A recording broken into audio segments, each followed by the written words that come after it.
Night has always been the natural companion of unanswered questions. As the world grows quieter and the boundaries between waking thought and drifting sleep begin to soften, the mind becomes more receptive to ideas it might reject in daylight. This is where these stories belong, not shouted, not sensationalized, but spoken softly, as if uncovered slowly from a locked archive that was never meant to be opened all at once. Tonight is not about belief or disbelief. It is about listening. Across decades, governments quietly collected reports that never made headlines. Typed pages, stamped forms, and handwritten notes were filed away under neutral language. Terms like unexplained absence, anomalous experience, or subjective encounter. To the public, officials often dismissed such reports as imagination or misidentification. But behind closed doors, the same agencies preserve them, not because they were proven true, but because they could not be proven false. And history shows that institutions rarely document what they believe to be meaningless. The phrase "close encounters of the fourth kind" did not originate from folklore or late-night radio. It emerged from attempts to categorize the unknown in an orderly way. Researchers needed language that could remain clinical, even when the content was deeply unsettling. These were not sightings in the sky, not distant lights or radar anomalies. These were reports involving people, ordinary individuals, who claimed interaction, removal, examination, and return. The most disturbing element was not what they described, but how often their accounts followed similar patterns despite occurring years apart, sometimes continents away. As you settle deeper into rest, it is important to understand the tone of what follows. These are not horror stories. They were never written to frighten.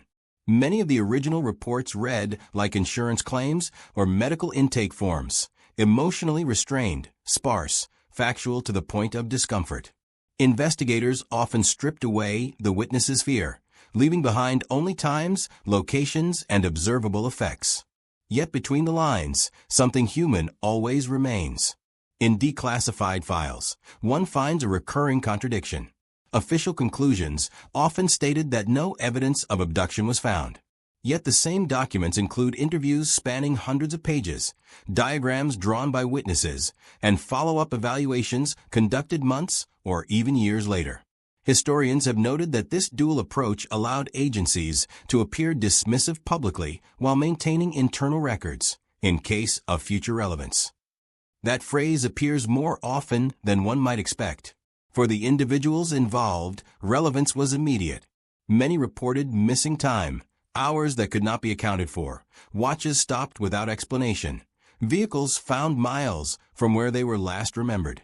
Medical examinations sometimes revealed marks that doctors could not easily classify, though no definitive conclusions were offered. Psychologists were consulted not to confirm alien contact, but to determine whether witnesses posed a risk to themselves or others. In many cases, they did not. What is striking, when reading these accounts in their original form, is how calm many witnesses sound. There is little dramatization. Some even apologize for wasting the investigators' time. Others preface their testimony by stating they do not expect to be believed. This self-awareness, researchers argue, complicates the assumption of fantasy. People fabricating stories tend to insist. Those describing trauma often hesitate. This introduction is not meant to persuade you of a hidden truth. Instead, it invites you to consider why certain questions remain unresolved despite decades of scrutiny. Governments change. Technologies advance. Cultural attitudes shift.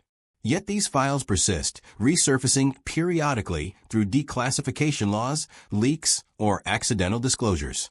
Each time, they reignite quiet curiosity rather than panic.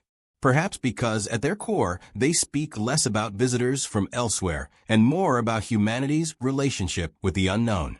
During the Cold War, when many of these files originated, fear was already a constant presence. Nuclear weapons, experimental aircraft, and espionage shaped public anxiety. In that environment, officials were reluctant to introduce another source of uncertainty.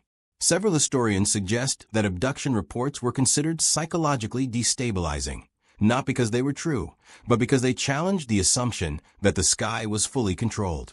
Silence, in this context, was not denial but containment. As you listen, breathing slows. The details are not delivered quickly. They unfold the way memory often does, out of sequence, softly, with gaps that are never fully filled. This mirrors the way witnesses themselves recalled their experiences.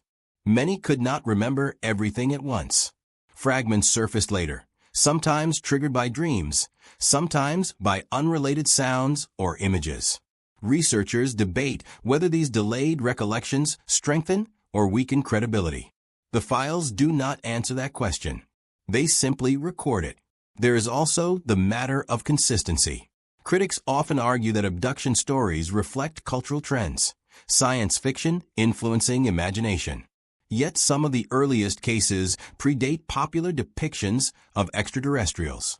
Descriptions recorded in the 1950s resemble accounts given decades later, even before such imagery became widespread.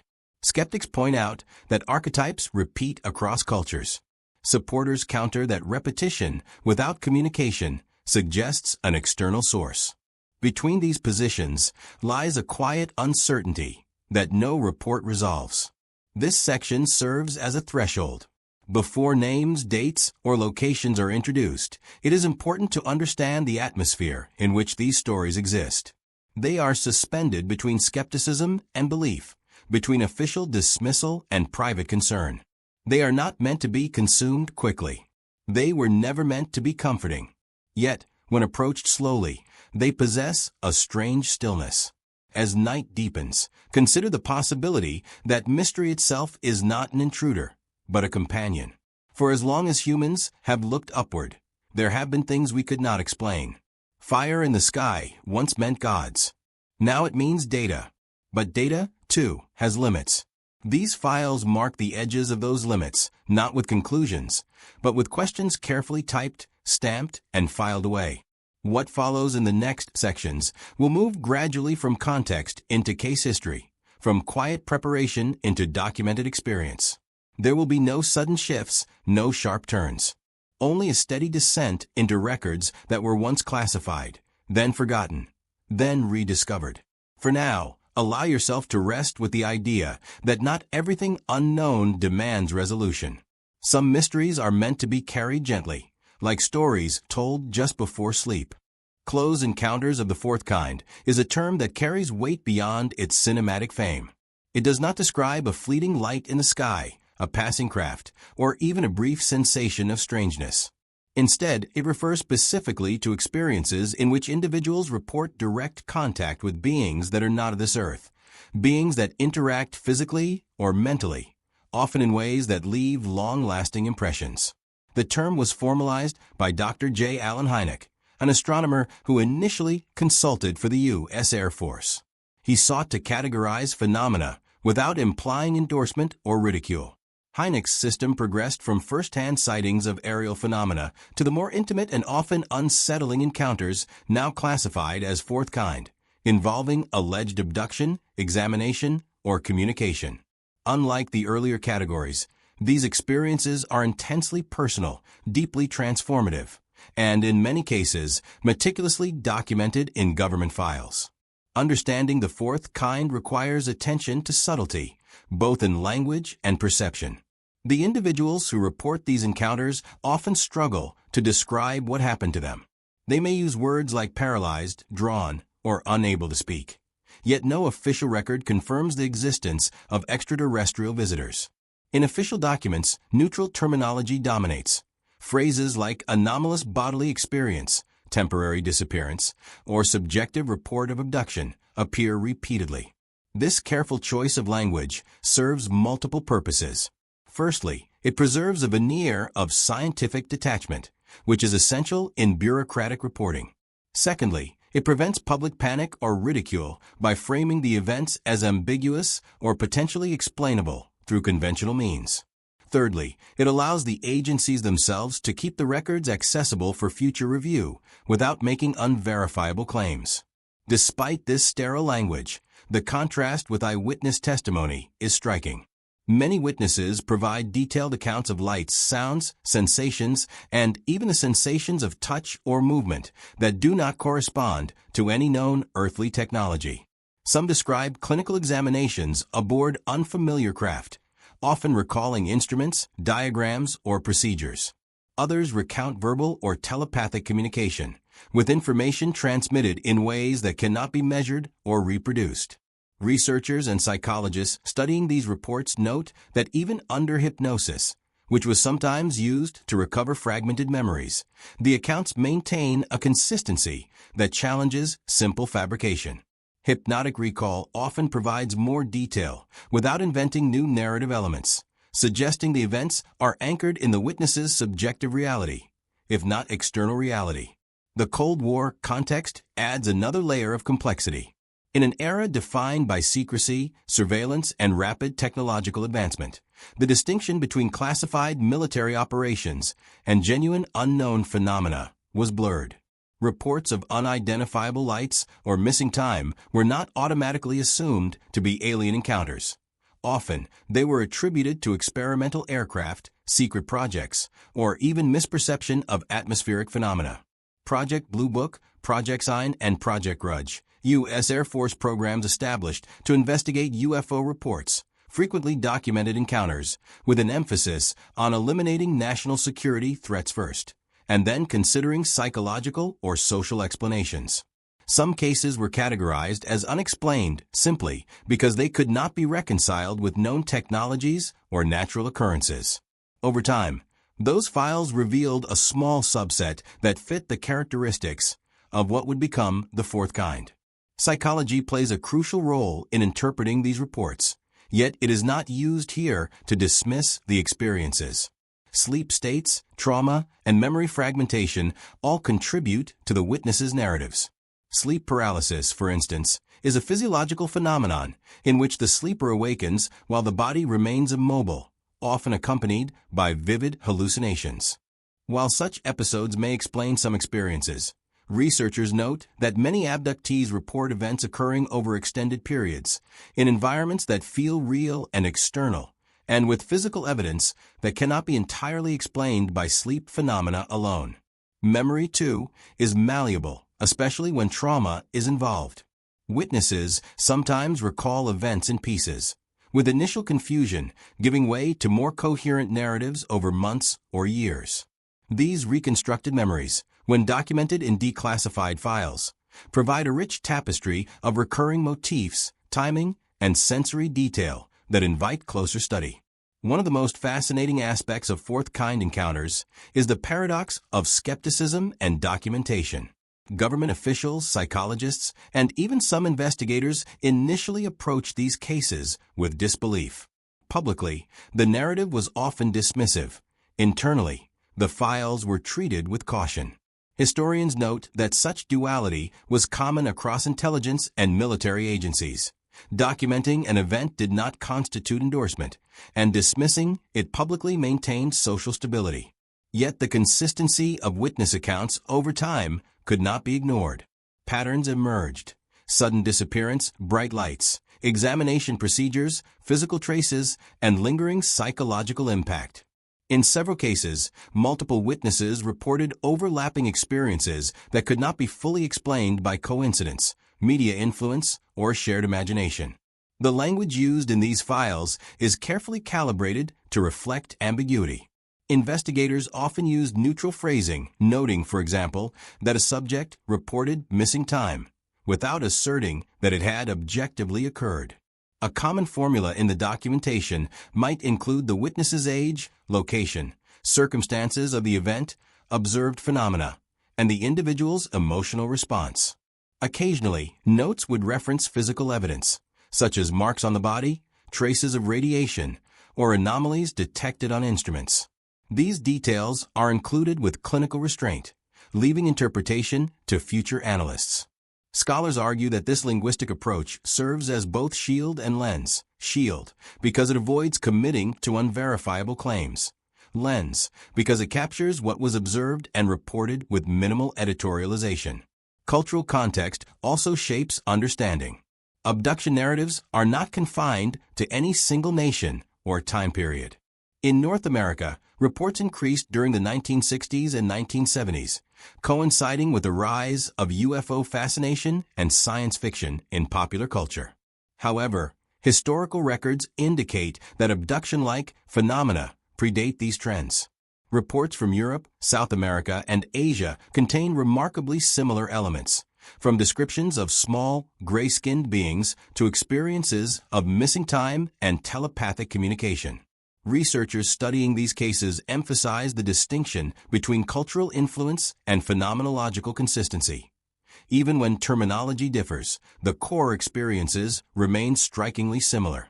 For the listener, this section is designed to create a sense of immersion without alarm. The goal is to introduce the framework of the fourth kind gently, explaining its terminology, historical documentation, and the tension between official language and human experience. By highlighting the careful calibration of words in declassified files, we begin to understand the interplay between silence, disclosure, and narrative. Witnesses speak in detail, investigators speak in restraint, and the listener exists in the calm space between these two perspectives. It is here, in this quiet tension, that the mysteries of abduction begin to unfold. As we move forward, it becomes clear that defining an encounter is only the first step.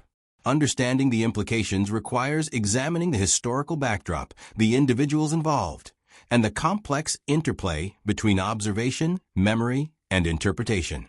In the chapters ahead, you will encounter documented cases that reflect these principles, revealing patterns, anomalies, and questions that remain unresolved to this day.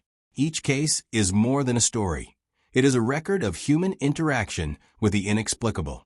The careful language, the reserved official tone, and the detailed observation all set the stage for exploring the events themselves, one encounter at a time, with calm attention and a sense of quiet curiosity. By now, the listener has settled into a state of gentle awareness, where the mind is alert yet relaxed. The contrast between sterile official phrasing and vivid human recollection has been established, providing a foundation for the immersive storytelling to come. As we continue, the historical patterns and specific accounts will gradually emerge, each revealing another facet of the fourth kind, inviting both intrigue and restful contemplation. The years following World War II were a period of tension, transformation, and quiet fear. The world had witnessed unprecedented technological advancements and destructive power, and nations were entering a new era defined by surveillance, secrecy, and uncertainty. Against this backdrop, reports of strange lights, missing time, and unexplained encounters began to emerge, initially dismissed as misperceptions or fabrications. Yet, when viewed through the lens of historical context, these early accounts gain a depth that is often overlooked. They are not isolated incidents of imagination. They are part of a tapestry woven from fear, curiosity, and the very real presence of emerging technologies that were hidden from public view.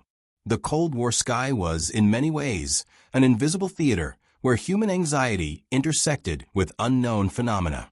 Between 1947 and 1965, the United States and its allies undertook several official programs to investigate unidentified aerial phenomena. Project Sign, Project Grudge, and Project Blue Book represented attempts to create order from a growing flood of reports. Initially, the goal was straightforward: determine whether these sightings posed a national security threat. If a light in the sky was simply a test plane or weather balloon, it could be catalogued and dismissed. But within these reports were encounters that did not conform to conventional explanations. Some involved ordinary citizens claiming abduction or contact with beings that defied known physical laws. These instances, though rare, capture the attention of military and scientific observers who were trained to question, measure, and verify. The first wave of abduction reports coincided with a period of intense anxiety about aerial invasion. The launch of the Soviet Union's first nuclear-capable aircraft, combined with the threat of espionage, created an environment in which unexplained phenomena were both alarming and embarrassing for officials. Military intelligence was especially cautious about reporting anomalies that could not be attributed to enemy activity or experimental aircraft. Historians note that this tension between explanation and secrecy shaped the way reports were filed and later classified. It was safer, in bureaucratic terms, to record an event neutrally, without suggesting extraterrestrial influence, and to follow the evidence wherever it led. Early witnesses were often ordinary individuals living in rural areas, far from major urban centers. Farmers, night watchmen, and truck drivers frequently reported missing time, luminous objects, and strange sensations during encounters. One of the most recurring motifs was sudden immobility or paralysis. Some described waking in unfamiliar surroundings, sometimes with evidence of physical disturbance or marks on the body. Investigators carefully documented these claims, noting dates, times, locations, and any corroborating factors, such as vehicle positions or disrupted objects. Even when no clear conclusion could be drawn, the reports were preserved, demonstrating a cautious acknowledgement that these experiences, whether psychological, technological, or otherworldly, warranted future study. In parallel, researchers and psychologists began to study the effect of these encounters on witnesses. Individuals frequently experienced recurring dreams, vivid recollections during moments of quiet, and anxiety triggered by bright lights or certain sounds. Some reported difficulty reintegrating into daily life, while others became fascinated with the phenomena and sought additional experiences. Hypnosis was occasionally used as a tool to recover fragmented memories, with some subjects recalling events in greater detail than initially reported. While critics suggested that these techniques could implant false memories, trained clinicians approached each case with caution, documenting both the content and the limitations of recall. The psychological impact of these encounters, therefore, became as significant as the encounters themselves. Official records reveal another dimension: internal disagreement among authorities. While Air Force investigators often downplayed the significance of early abduction claims in public reports, internal memos acknowledged patterns that could not be ignored. Some documents reference repeated descriptions of small humanoid beings, bright lights, and medical procedures aboard unknown craft. Analysts debated whether these patterns were the product of imagination, environmental influence, or something else entirely. The juxtaposition of public dismissal and private concern underscores the delicate balance officials maintained, ensuring that the public did not panic while preserving the integrity of ongoing investigations. Geopolitical factors also shaped the interpretation of these early encounters. Nations were experimenting with classified aircraft, satellites, and communication systems. Bright lights, sudden noises, and aerial phenomena were often attributed to experimental planes or early missile tests. Yet, even accounting for technological explanations, certain reports remained anomalous. Observers recorded objects capable of sudden acceleration, near silent movement, and the ability to appear and vanish without warning. Such characteristics defied the known laws of physics at the time. Scholars note that these unexplained elements likely heightened official interest, while simultaneously ensuring secrecy. These were phenomena that could not be safely publicized or fully understood. Cultural influences were equally significant. While science fiction was gaining popularity, and pulp magazines often featured alien encounters, many of the earliest reported abductions predated widespread media influence. In rural communities where television penetration was low, individuals reported experiences that bore little resemblance to fictional depictions. The consistency of certain elements, missing time, luminous craft, small humanoid figures, and physical examinations, suggests that cultural transmission alone cannot account for these early narratives. Researchers studying historical accounts have pointed out that these elements appear in diverse geographical locations, often without evidence of prior exposure to similar stories. One notable aspect of this period is the slow, deliberate approach to documentation. Investigators often spent weeks or months following up on reports, gathering witness statements, consulting medical professionals, and attempting to identify natural explanations. In some cases, multiple agencies collaborated, including local law enforcement, federal authorities, and independent researchers. The records that survived declassification reveal careful attention to detail, diagrams, measurements, and repeated interviews.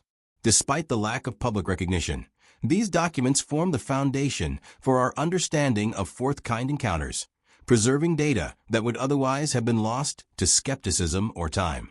By the end of this period, the stage was set for more structured investigations in the 1960s and beyond. Patterns had begun to emerge, both in the experiences reported by witnesses and in the bureaucratic handling of such reports. Military and civilian authorities had learned to navigate a dual reality, acknowledging unusual phenomena in private while publicly attributing them to mundane causes. Meanwhile, witnesses continued to grapple with experiences that defied explanation. These encounters were not always dramatic, yet they left a lasting impression, shaping the discourse on UFOs, abduction, and the limits of human understanding. As you listen, it is useful to imagine the sky of the late 1940s and early 1950s. A quiet farm at dusk, a lonely highway illuminated by headlights, or the vast expanse of the countryside under a starlit sky. In that setting, a sudden flash of light, an unexplained sensation, or a period of lost time would feel both intimate and overwhelming. This was a world in which the ordinary and the extraordinary intersected, and where human perception, so reliable in the mundane, was tested against phenomena that defied conventional categorization. The calm, quiet nights of these reports are mirrored in our own listening experience, providing a gentle bridge between historical record and the unfolding stories to come.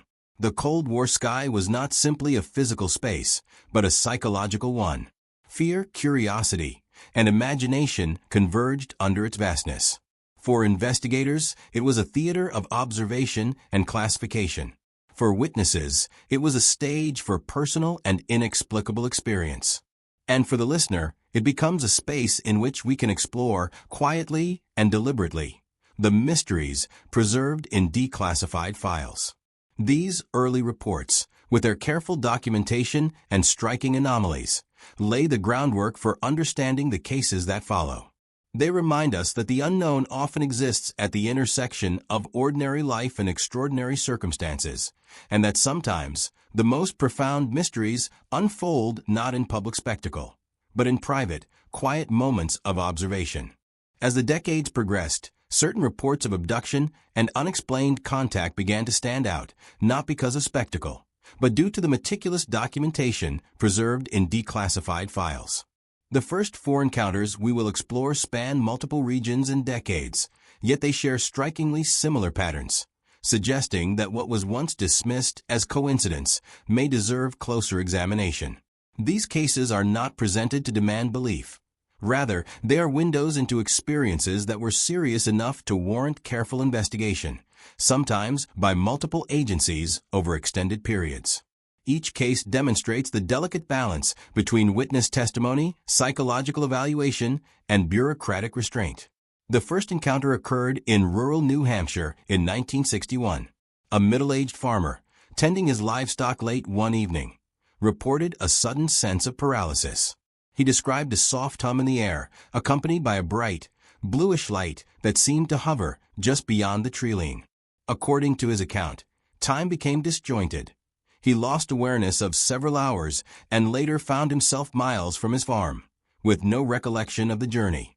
The Air Force investigators' notes record a calm, cooperative witness, whose clothing and physical state showed no evidence of trauma aside from minor abrasions consistent with being outdoors. The report includes diagrams of the light and surrounding terrain, emphasizing objectivity and avoiding speculation about extraterrestrial involvement. Nevertheless, the combination of sensory detail, missing time, and physiological effects intrigued investigators, who noted that similar elements had been reported elsewhere. A second case, taking place in the Mojave Desert in 1964, involved a truck driver navigating the isolated desert roads during the early hours of morning.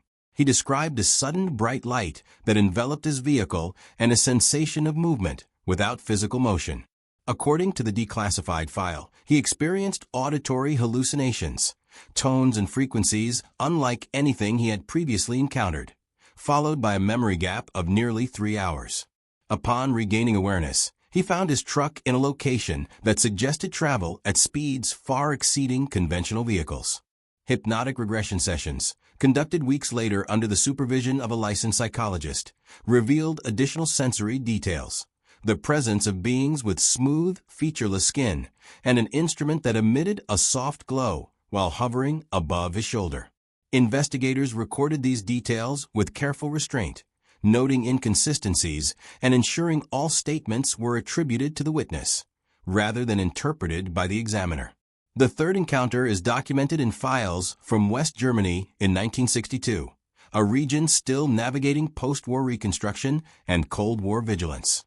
A factory worker walking home after a late shift reported observing a metallic craft hovering silently near a wooded area. He described a sensation of being drawn upward and momentarily detached from his body. Medical examination conducted the following day revealed mild burns on his hands and neck, which doctors could not attribute to known sources. Investigators included photographs, sketches, and multiple witness statements, corroborating the presence of a luminous object in the area. The file emphasizes the psychological state of the witness, noting that he exhibited no prior history of hallucinations or psychiatric illness, and that he appeared genuinely disturbed by his experience.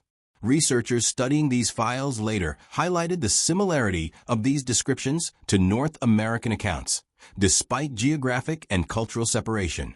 The fourth case, recorded in the state of Washington in 1965, involved a young teacher walking home from a community center. She reported seeing small figures near an unidentified craft that emitted a low hum. According to her testimony, she experienced temporary paralysis and a strong sense of telepathic communication, receiving impressions rather than spoken words. The Declassified file includes her sketches of the beings, descriptions of the craft's interior, and documentation of missing time that her friends and family later confirmed. Medical records indicated mild, unexplained marks on her arms and faint impressions on the floor where she had been standing. The Air Force investigators' notes maintain a clinical tone, cataloging each observation while refraining from drawing conclusions. The juxtaposition of official neutrality and detailed first-hand accounts creates a tension that historians and researchers find compelling. Across these four cases, several patterns emerge. All witnesses experienced sudden immobilization or paralysis, followed by periods of lost or disjointed time. Bright lights and unusual auditory phenomena are consistently reported, along with physical sensations of movement or levitation. In each instance, investigators documented the events carefully, emphasizing objective recording while acknowledging gaps in knowledge. While skeptics argue that these experiences could be explained by sleep phenomena, stress, or suggestion, the consistency across multiple decades, geographies, and types of witnesses makes purely psychological explanations less convincing. Another notable feature is the integration of physiological evidence into the files. Marks on the body, unexplained abrasions, and in some cases minor burns provide tangible elements that accompany subjective experience. Medical evaluations are carefully noted, even when no explanation is available, reflecting the agency's commitment to capturing comprehensive data. Hypnotic regression and follow-up interviews offer additional layers of detail, revealing complex recollections that align with prior patterns. The files do not attempt to impose meaning. They simply record what was observed, leaving interpretation to future analysts. The cultural and historical backdrop further enriches understanding of these encounters. The early 1960s were marked by heightened public fascination with space, fueled by the space race and the launch of human-made satellites. Yet many witnesses had limited exposure to media depictions of extraterrestrial life, suggesting that their experiences were not merely a product of popular imagination. At the same time, Cold War anxiety contributed to a heightened awareness of potential threats, whether from foreign powers or unknown technologies. These factors do not explain the encounters themselves, but provide context for the cautious, meticulous approach of investigators and the psychological impact on witnesses. Researchers and historians examining these files often highlight the duality of public dismissal and private seriousness. Official reports presented minimal conclusions, frequently attributing the experiences to misperception or environmental factors. Internally, However, the files preserve the richness and complexity of the testimonies. This duality underscores a recurring theme in fourth-kind encounters: the tension between the ineffable quality of experience and the structured language of investigation. It also mirrors the listener's experience tonight, as we move gently through descriptions that are both detailed and enigmatic, allowing the mind to settle into a rhythm of curiosity without alarm. The first 4 encounters serve as a foundation for understanding the breadth and depth of declassified abduction files. They introduce the listener to the sensory, psychological, and procedural elements that will recur throughout subsequent cases. Bright lights, missing time, physical sensations, and telepathic impressions are not isolated anomalies, but patterns that hint at a broader phenomenon. By exploring these cases carefully and calmly, the listener can begin to appreciate the intersection of human perception, physiological response, and the unknown. As you continue to relax and listen, imagine the quiet stillness of these encounters. The darkened farm, the empty desert road, the post-industrial city streets, the forested pathways, all are ordinary settings that became extraordinary in the experience of the witnesses. These environments serve as silent witnesses themselves, framing the events in a context that feels tangible and real, yet gently distant, allowing for reflection and curiosity rather than alarm. Each file, carefully declassified, invites the listener into the subtle rhythm of discovery, observation, documentation, and the quiet acknowledgement of the inexplicable. By the end of these first 4 cases, a clear pattern begins to take shape.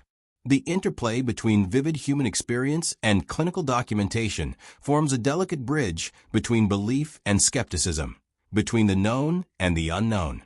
It is in this space, quiet, patient, and attentive, that the listener can immerse themselves, drifting into a gentle contemplation of mysteries that have persisted for decades, and perhaps will continue to do so. The remaining cases will expand upon these patterns, introducing new details, variations, and contexts, deepening our understanding of what it means to encounter something truly unexplainable. Having explored the first 4 abduction reports, it becomes apparent that these experiences are not isolated incidents. They are part of a broader tapestry of encounters, each meticulously documented and each revealing patterns that stretch across continents, cultures, and decades. In this section, we turn to 4 additional cases drawn from declassified files, selected for their depth, consistency, and the insight they offer into recurring motifs of the fourth kind. These encounters introduce new dimensions, from international settings to variations in the beings described, while still reflecting the sensory, psychological, and procedural elements familiar from the earlier cases. The first of these cases occurred in 1971 in the rural outskirts of Sao Paulo, Brazil. A farmer returning from tending his cattle reported an unusual light descending from the sky, accompanied by a low hum that seemed to penetrate the air itself. As he approached the source, he experienced temporary paralysis, describing the sensation as being held in place by invisible hands. According to the declassified file, he awoke nearly 2 hours later on a distant road, disoriented but unharmed physically. The medical report noted no physiological trauma beyond fatigue, yet investigators documented fine abrasions on his arms and faint, circular impressions on the ground where he had reportedly been standing. The file also includes a detailed diagram drawn by the witness, showing both the craft and the entities he encountered. The case is notable for its corroboration. A neighbor later reported seeing the same luminous object at the same approximate time, although without the abduction experience, reinforcing the sense of an external, observable phenomenon. The second encounter, recorded in 1974 in rural England, involved a couple traveling along a country road late at night. They described seeing a metallic object hovering silently above the tree line, emitting a pulsating white light. The witnesses reported missing time of approximately 3 hours and a sense of disorientation upon returning to their car. Medical and psychological evaluations revealed elevated stress indicators, and subsequent interviews uncovered recurring dreams of the craft and its occupants. These dreams were not nightmarish, but vivid and immersive, often including details the couple could not have known, such as interior instrumentation. The declassified file emphasizes that investigators found no evidence of fraud, misperception, or shared media influence. The psychological evaluations are recorded with clinical precision, noting the couple's consistency in recounting the experience and their reluctance to seek publicity. The third case originates from 1978 in the deserts of Arizona, United States. A lone hiker reported encountering a low, triangular craft emitting a subtle vibration that seemed to resonate through the surrounding rocks. He described a sensation of being lifted from the ground, observing beings with large eyes and elongated limbs. The declassified file includes sketches, a diagram of the craft, and notes from subsequent interviews detailing missing time and sensory anomalies. Notably, investigators recorded that the hiker's clothing contained traces of an unusual metallic residue, although the analysis did not identify any known substance. Medical examination revealed mild abrasions and temporary sensory disturbances in his fingers and ears. This case is significant because it introduces the motif of physical traces alongside the experiential elements, offering tangible evidence that complements the witness's subjective account. The fourth encounter, from 1980 in northern Italy, involved a family walking near a wooded area during an evening walk. Multiple members reported seeing small figures near a hovering object and experiencing a period of missing time. One of the children described telepathic impressions, recalling a sense of curiosity and calm from the beings rather than fear. Investigators carefully documented the physical environment, noting that footprints were present, but no evidence of terrestrial activity could account for them. Photographs and sketches accompany the declassified file, which also includes follow-up interviews conducted months later. The psychological notes emphasize the enduring impact of the experience, including heightened awareness of lights in the sky and recurring, vivid dreams related to the encounter. Taken together, these four cases highlight several recurring patterns. First, all involve temporary paralysis or immobilization, often accompanied by disorientation or missing time. Second, there was a consistent sensory experience, bright or pulsating lights, unusual auditory phenomena, and a tactile sense of interaction with unseen forces. Third, physical evidence, whether marks on the body, impressions on the ground, or traces of unknown substances, appeared in multiple instances, adding a layer of tangible observation to subjective testimony. Finally, the psychological impact of these encounters, documented in careful clinical detail, demonstrates that these experiences extend beyond the immediate event, influencing dreams, stress levels, and ongoing perception of the world. International consistency is particularly striking. Witnesses from Brazil, England, the United States, and Italy describe experiences that, while culturally contextualized, share a remarkable degree of similarity in their core elements. Researchers note that this consistency challenges the notion that abduction reports are purely products of local culture or popular media. Even in cases separated by thousands of miles and decades, elements such as missing time, humanoid figures, luminous craft, and telepathic impressions appear repeatedly. While skeptics often argue that shared cultural archetypes could explain these similarities, the historical record suggests that many early cases occurred independently of mass media or prior reports, pointing toward patterns that are not easily dismissed. The files also reveal a careful approach to documentation that balances neutrality with thoroughness. Investigators frequently included diagrams, sketches, medical reports, and psychological notes, presenting the material without editorializing.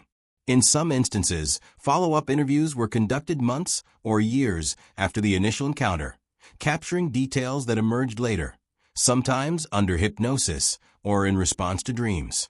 These delayed recollections, while challenging for skeptics, are carefully noted and contextualized, emphasizing the limits of memory while preserving the integrity of the witness's narrative. Beyond the immediate details of the encounters, these files suggest a broader question. Is there a pattern underlying these phenomena? Scholars and historians who have examined the declassified cases note that while each encounter is unique, the recurrence of certain elements cannot be ignored. Immobilization, missing time, luminous objects, and interaction with non-human entities appear across decades and continents. Some researchers have suggested that these patterns indicate a phenomenon that operates outside conventional explanation, whether technological, psychological, or something else entirely. The files themselves do not provide answers. They preserve observations and witness testimony, leaving interpretation open. The cultural and psychological context of these encounters also merits consideration. Witnesses often approach investigators cautiously, aware that disbelief and ridicule are likely responses. Many apologize for wasting time or emphasize that they do not expect to be believed. This humility, documented consistently across cases, lends a subtle credibility to the testimonies. It reflects the real-world consequences of reporting such experiences, including social stigma, personal doubt, and the challenge of integrating extraordinary events into ordinary life. The files reveal that these encounters, while often private and quietly documented, have enduring effects on the individuals involved, influencing their perceptions, dreams, and daily routines. As you listen, imagine the quiet stillness of the environments in which these events occurred, the deserted roads of rural England, the open plains of Brazil, the rocky canyons of Arizona, and the wooded paths of Italy. In each location, ordinary life was interrupted by something inexplicable, leaving witnesses to reconcile what they had experienced with the limits of understanding. The declassified files serve as careful guides, recording the extraordinary within the framework of ordinary observation. They preserve both the human experience and the structured investigation, allowing us to explore these phenomena with calm curiosity. These second four encounters, when viewed alongside the first set, deepen our appreciation of recurring patterns in fourth-kind abduction reports. They demonstrate that while each experience is unique in setting and detail, core elements, immobilization, missing time, luminous craft, physical traces, and enduring psychological impact appear repeatedly. By examining these cases with measured attention, the listener can begin to perceive the subtle rhythm of abduction reports, an intersection of perception, memory, and phenomena that defy simple explanation. These files do not offer conclusions, but they invite reflection, curiosity, and a gentle acknowledgement of mystery. In the calm space between skepticism and wonder, these 8 encounters form a foundation for further exploration. They provide both context and texture, revealing the careful documentation, recurring patterns, and human responses that define declassified abduction files. As we proceed to explore the psychological dimensions and internal experiences of witnesses, the patterns established here will serve as guideposts, allowing us to navigate the quiet, enigmatic world of fourth-kind encounters with both clarity and calm attentiveness. As we move deeper into the world of fourth-kind encounters, it becomes essential to explore not only what witnesses experienced, but how the mind processes and records such extraordinary events. These accounts, preserved in declassified files, reveal that the psychological dimension of abduction is as complex as the physical and sensory elements. Understanding the witness mind does not require belief in the phenomenon itself. Rather, it invites consideration of perception, memory, and the delicate interplay between consciousness and altered states. Many of these experiences occur at night, during transitional periods between wakefulness and sleep, when the boundaries between reality and perception are especially porous. One of the most consistently reported aspects of abduction is missing time. Witnesses frequently describe periods in which hours seem to vanish, with no awareness of what transpired. This experience is not always accompanied by physical movement, yet the evidence, vehicles found displaced, objects in unexpected locations, or personal items altered, suggests something occurred. The disorientation following such gaps can be profound. Some individuals report intense fatigue, confusion, or emotional distress, while others describe a sense of being pulled back into ordinary life with sudden clarity. Researchers and psychologists who have studied these phenomena emphasize that missing time challenges conventional understanding of memory and temporal perception, particularly when it occurs in conjunction with vivid sensory impressions. sleep states play a particularly significant role in understanding the witness experience. Many encounters occur during the hours just before sleep or immediately after awakening. Sleep paralysis, a well-documented neurological phenomenon, occurs when the body remains immobile while the mind awakens, often accompanied by intense hallucinations. During such episodes, witnesses may perceive figures in the room, bright lights, or a presence pressing upon them. While sleep paralysis can explain some abduction experiences, declassified files reveal that many reports include additional elements, extended missing time, physical marks, or environmental changes that cannot be fully accounted for by neurological phenomena alone. The intersection of sleep-related events and abduction experiences suggests a complex layering of perception, memory, and potentially external stimuli that researchers continue to study. Memory itself is an intricate and sometimes fragile system. Traumatic events, whether physical, emotional, or perceived, are often encoded differently than routine experiences.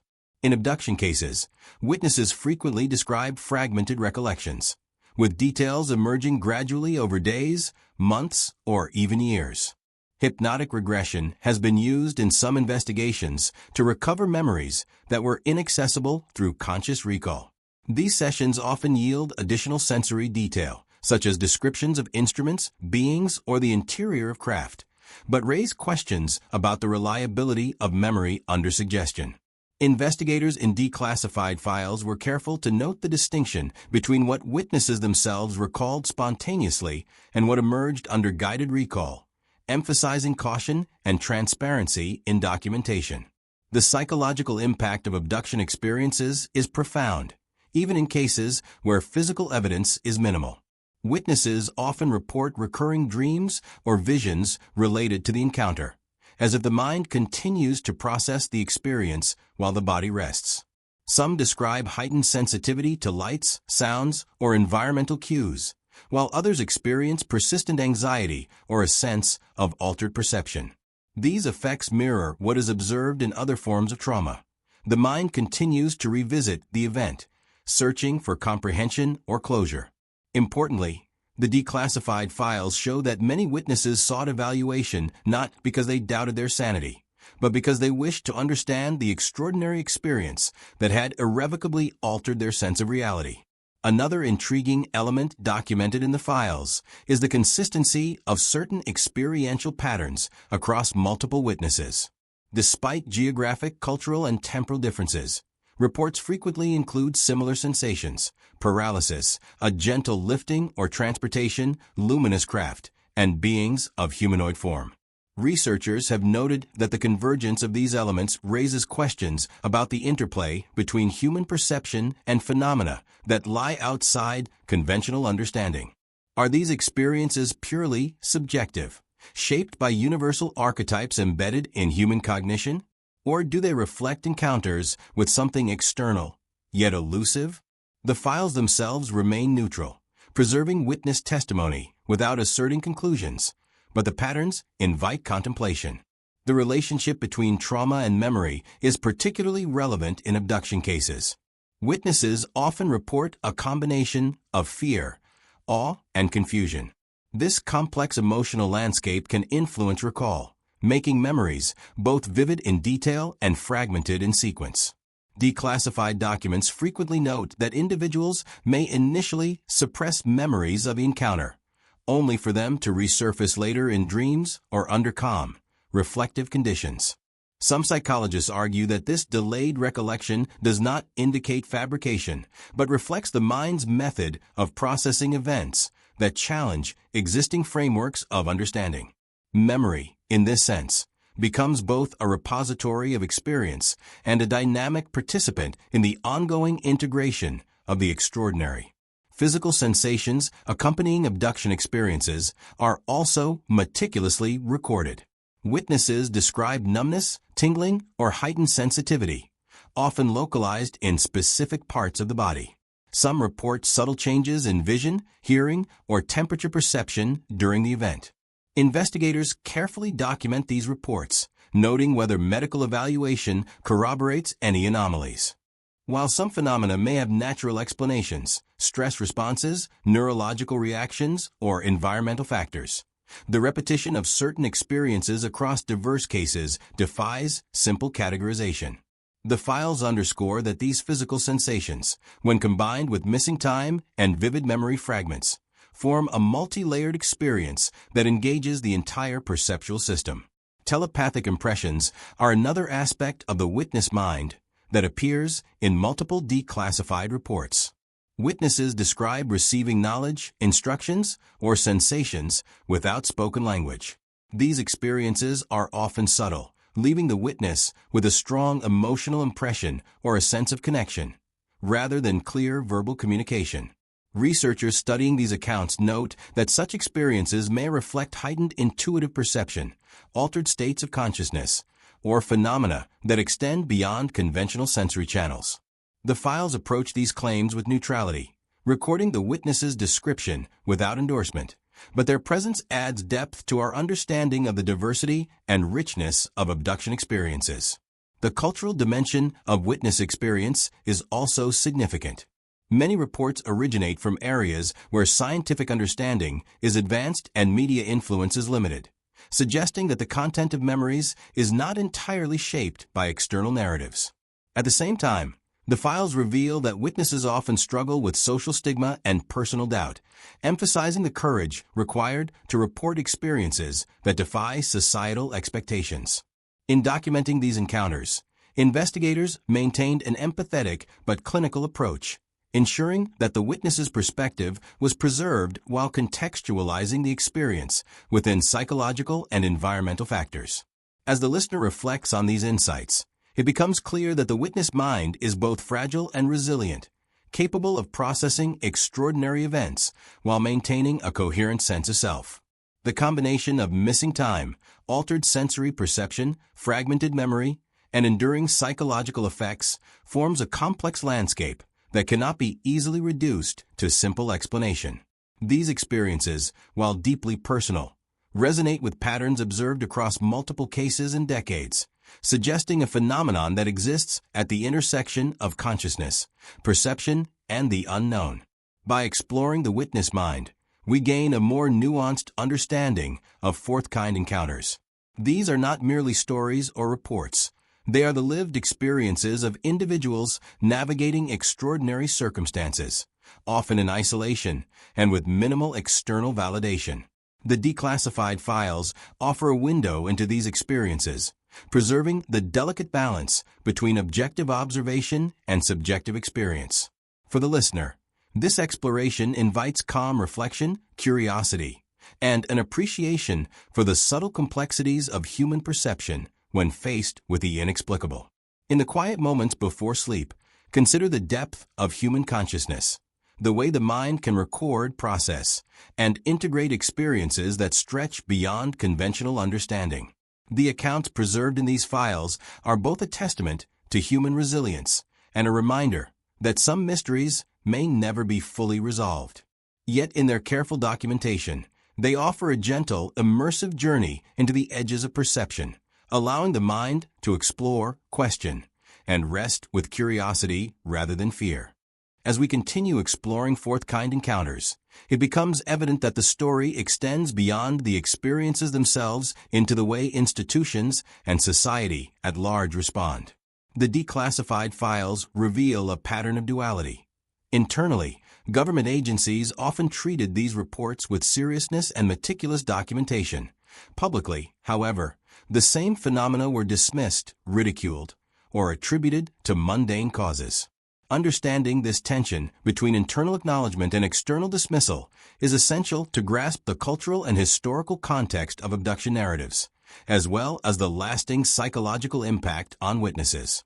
During the height of the Cold War, governments faced multiple challenges simultaneously. The threat of nuclear escalation, the proliferation of advanced military technologies, and a general climate of surveillance and secrecy meant that any unexplained aerial phenomenon had to be treated cautiously. While the primary concern of military and intelligence agencies was national security, they could not ignore reports that suggested unusual activity with unknown origin or capabilities. Consequently, many encounters were documented with rigorous detail, including witness interviews, medical evaluations, sketches, and environmental observations. These records were preserved in official files, often under classifications related to security or mental health rather than public safety. Historians note that such measures were pragmatic. The events could not be explained, but acknowledging them publicly could create panic or embarrassment. Public communication, however, often took a contrasting approach. Media reports frequently portrayed UFO sightings and abduction claims as the product of imagination, hoaxes, or misperception. Newspapers and magazines employed sensational headlines to mock or trivialize reports, while television programs often presented dramatized or exaggerated depictions that prioritized entertainment over accuracy. This dichotomy, the careful internal documentation versus the dismissive public narrative, created a landscape in which witnesses were simultaneously validated and invalidated. Many individuals who reported encounters faced social ridicule, skepticism from family and friends, and personal doubt about the legitimacy of their own experiences. Declassified files reveal that this pattern was deliberate in some cases. Memos from military and intelligence personnel often reference a conscious strategy to avoid drawing public attention to unexplained phenomena, framing them in terms of misidentification, natural occurrences, or psychological explanation. The underlying goal was twofold: protect public confidence and maintain operational security. Historians point out that the emphasis on debunking or downplaying reports publicly was not necessarily a denial of the events themselves, but a pragmatic response to a complex socio-political environment. The tension between secrecy and disclosure created a unique context in which abduction reports were taken seriously behind closed doors while remaining largely invisible or ridiculed in public discourse. In some instances, witnesses themselves became part of this complex dynamic. Individuals who reported abductions often struggled with credibility, as their accounts were met with incredulity or mockery. Letters, interviews, and internal notes in the declassified files show that witnesses frequently expressed concern about being labeled mentally unstable or socially unreliable. This social pressure, combined with personal uncertainty, sometimes led to delayed reporting, memory suppression, or selective sharing with only trusted investigators. The files demonstrate that while witnesses were often highly cooperative and detailed in their accounts, they were acutely aware of the risks associated with disclosure. The role of media further complicated the landscape. By the 1970s and 1980s, UFO culture had become a fixture in popular imagination, influenced by films, novels, and tabloid journalism. Media narratives often amplified fear or fascination, sometimes blurring the line between fact and fiction. Some cases were sensationalized to attract readership, while others were trivialized in order to maintain public perception of rationality. Declassified documents highlight that this duality affected witness testimony and public reception. Investigators noted that exposure to media depictions could influence later recollections or add layers of interpretation to events that may have been simpler in origin. Yet, despite media influence, the core elements of many abduction reports remained remarkably consistent, suggesting that the underlying experiences were distinct from the cultural narratives surrounding them. One revealing aspect of government response is the variation in classification and investigative approach. While some agencies categorized abduction claims under mental health evaluations, others filed them under national security or unidentified aerial phenomena. These distinctions reflect the nuanced approach adopted by officials. The phenomena were acknowledged, documented, and preserved, yet carefully shielded from public scrutiny. Certain internal memos indicate that investigators were genuinely perplexed by the reports, noting consistent patterns across multiple witnesses and geographic regions. This internal recognition contrasts sharply with the external messaging, which often portrayed abductees as imaginative or deluded. The psychological dimension of this dynamic cannot be understated. The knowledge that their experiences were officially recorded and taken seriously by trained investigators provided some witnesses with reassurance, even when public acknowledgement was absent. Conversely, ridicule and skepticism could exacerbate trauma, fostering feelings of isolation, doubt, or anxiety. Declassified files show that some witnesses suffered for years before finding communities, researchers, or psychologists willing to listen with empathy. The tension between institutional validation and societal dismissal became a defining feature of the abduction experience, shaping both personal narratives and cultural memory. Internationally, similar patterns emerged. Governments in Europe, South America, and Asia also documented unusual aerial and abduction phenomena, while publicly downplaying their significance. In some countries, reports were filed under civil aviation or air defense channels. In others, under psychological evaluation or public safety units. Regardless of the method, the common thread was a deliberate internal acknowledgement paired with public minimization or outright dismissal. This global consistency underscores the complexity of human response to the unknown and highlights the intricate interplay between secrecy, skepticism, and cultural perception. Despite this climate of quiet recognition and loud ridicule, a persistent curiosity remained. Witnesses who had experienced these encounters, researchers analyzing patterns, and later investigators who gained access to declassified files continued to explore the phenomenon. The contrast between internal seriousness and external mockery created fertile ground for investigation.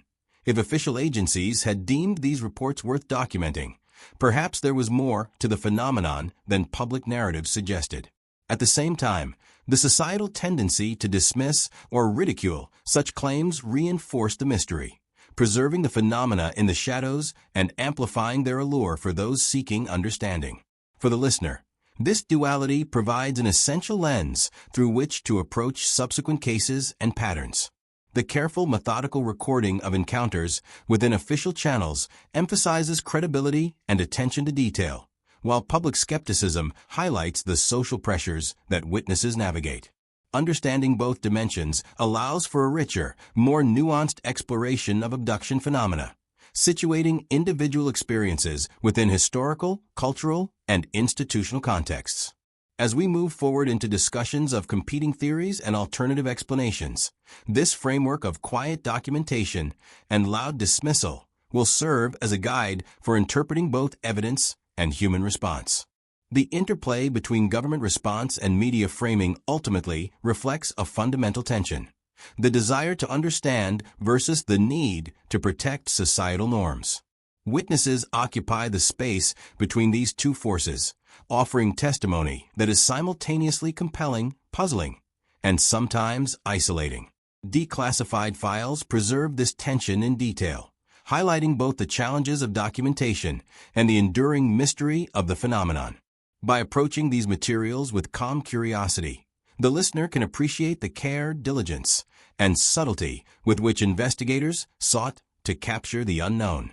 In these quiet reflections, it becomes clear that fourth-kind encounters are not only about extraordinary experiences, they are also about how societies, institutions, and individuals process the unexplainable. They reveal human curiosity, caution, and the limits of comprehension. They also illustrate the enduring struggle to balance acknowledgement, investigation, and cultural perception. For the listener, this understanding provides a gentle space to contemplate the phenomenon, a place where intrigue meets careful observation, and where the mysteries preserved in silence can be considered with calm attention and thoughtful reflection.